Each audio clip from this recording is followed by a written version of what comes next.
So this is a follow-up video to one I made last week that covers how to make elastic motion. If you're looking for a very straightforward way to do it, go ahead and select that video. This one is geared to people who want to get a little bit nerdy inside Fusion and model things using math. Now, I'd like to talk to my Fusion enthusiasts for just a little bit. And if you are not somebody who cares about math, scamper. Go on, I'm not gonna force you to stick around for this back little portion of the video, but I had to share it. It's my channel. I want to talk about things that I think are cool, so I'm gonna do it.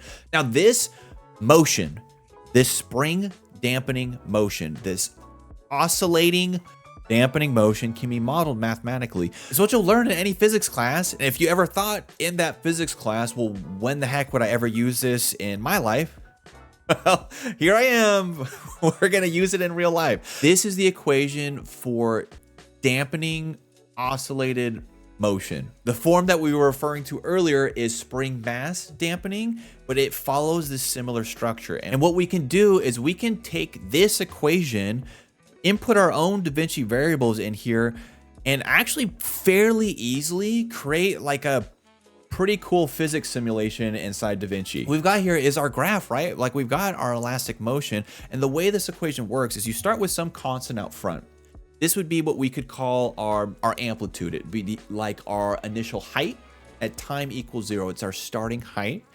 And then we raise that to a negative exponential power.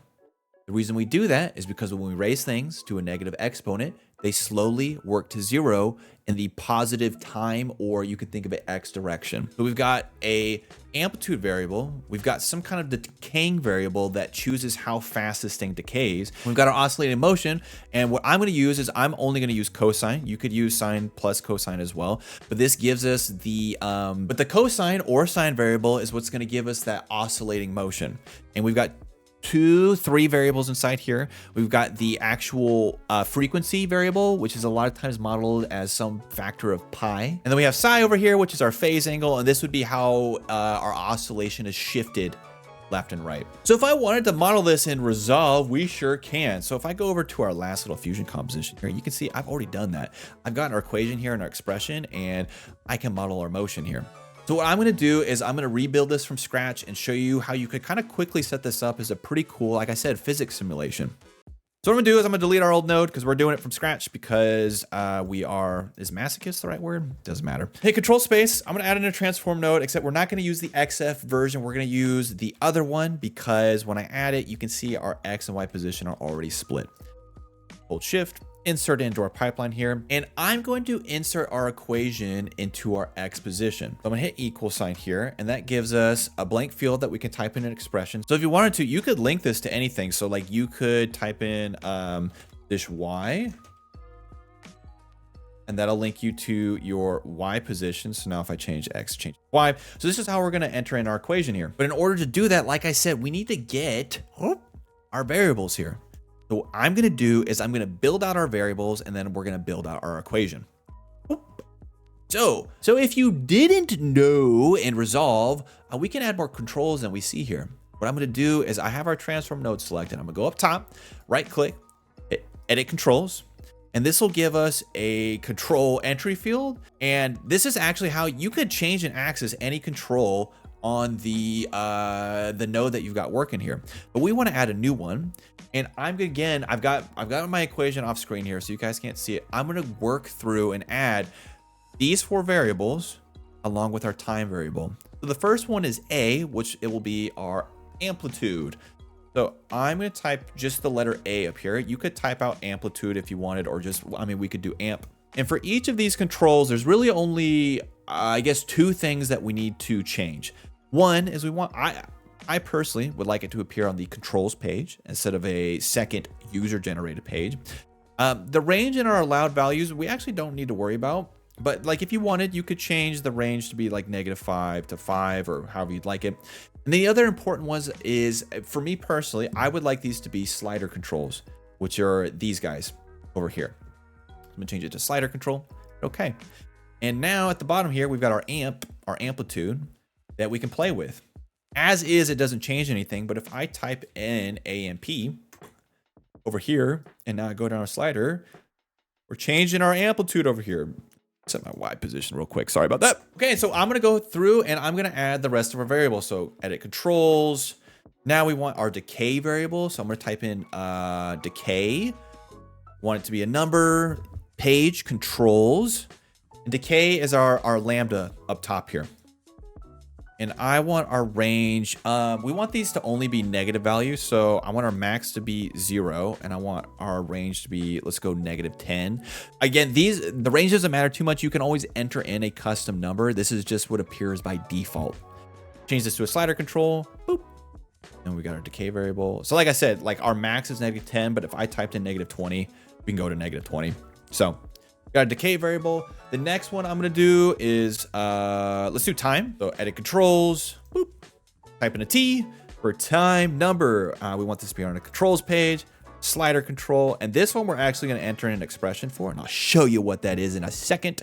Next to edit controls, I'm gonna do omega, which is the W over here, which will be our frequency. So I'm gonna do FREQ for frequency, controls, slider control.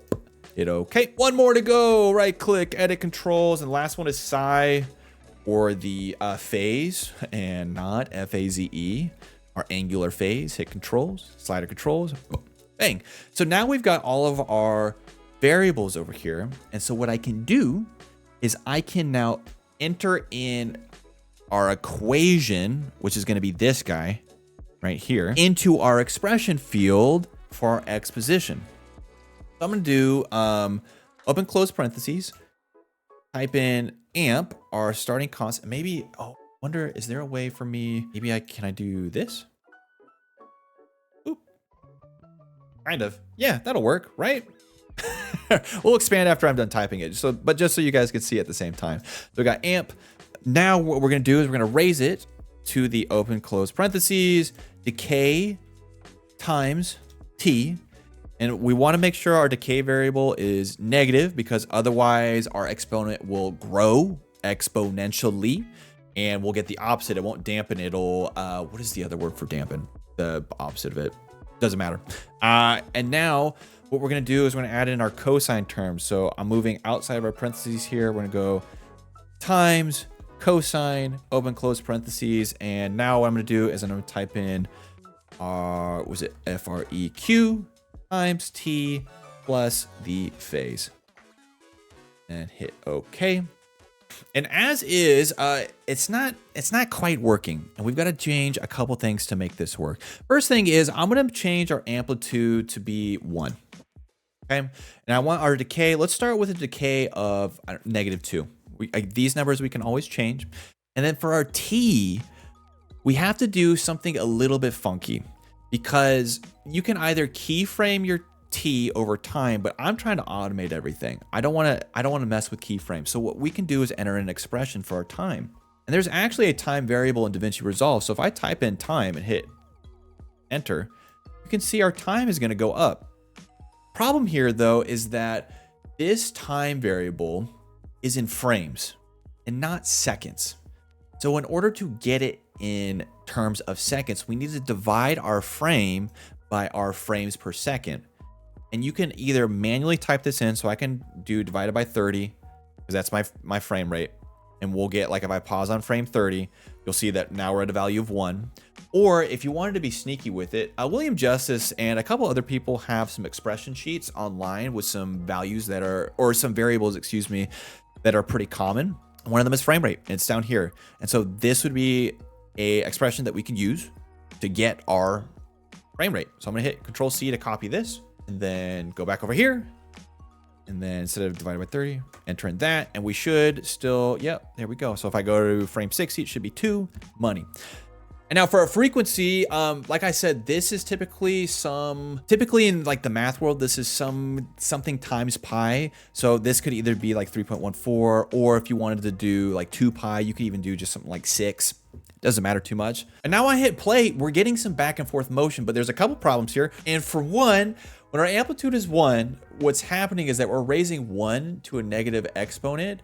And if you ever divide 1 by 1, you're just gonna get 1. So we're just always gonna bounce back and forth between a value of 1. So if I change this to like 1.1, You can see it'll like slowly decay over time. We can always increase our decay rate. So I could go to like -5. And now we'll come to rest a little bit faster. Boom, boom. Oh, almost there. Maybe we got to go -10. But the cool thing about this is, there we go. That's getting there a little bit faster. The cool thing about this is that we're creating motion and we're just changing it with these variables over here. If you didn't want it to bounce back and forth quite so frequently, you could change the frequency to 3. And now it's not going to bounce back and forth quite as fast. Another quick thing to note is that we're always starting from the right as well, right?